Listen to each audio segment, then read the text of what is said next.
एकेकाळी king of innovation म्हणून ओळखली जाणारी सोनी कंपनी मार्केटमधून बाहेर पडली आणि बँक्रप्सीच्या मार्गावर येऊन पोहोचली। 1970 ते 90च्या दशकात जपानच्या टेक जायंट वॉकमनने जगच बदललं। प्लेस्टेशनने गेमिंग इंडस्ट्री थक्क केली।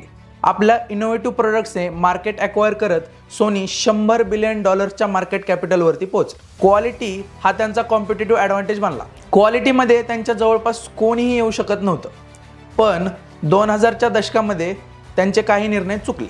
त्यात ॲपल आणि सॅमसंगकडून तगडी टक्कर मिळाली। बेटामॅक्स वायोसारखे प्रोडक्ट्स फ्लॉप झाले। हे सगळे धक्के सहन करत 2012 पर्यंत सोनीचा लॉस होता चक्क $6.4 बिलियन। 2014 पर्यंत लॉस सहन करत पुढे सोनीने नव्याने सुरुवात केली। नॉन कोअर असेट्स जसे की वायोला विकले, फोकस केला इमेजिंग सेन्सर्स आणि प्लेस्टेशनवर।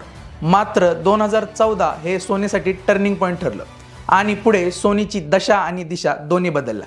2023 मध्ये सोनीचा प्रॉफिट होता $8.95 बिलियन। सोनीने शिकवलं मार्केट ट्रेंड्स बदलतात, पण कोअर कॉम्पिटन्सीज कायम ठेवा। फायनान्शियल डिसिप्लिन सोडून इमोशनल ब्रँडिंग चालत नाही।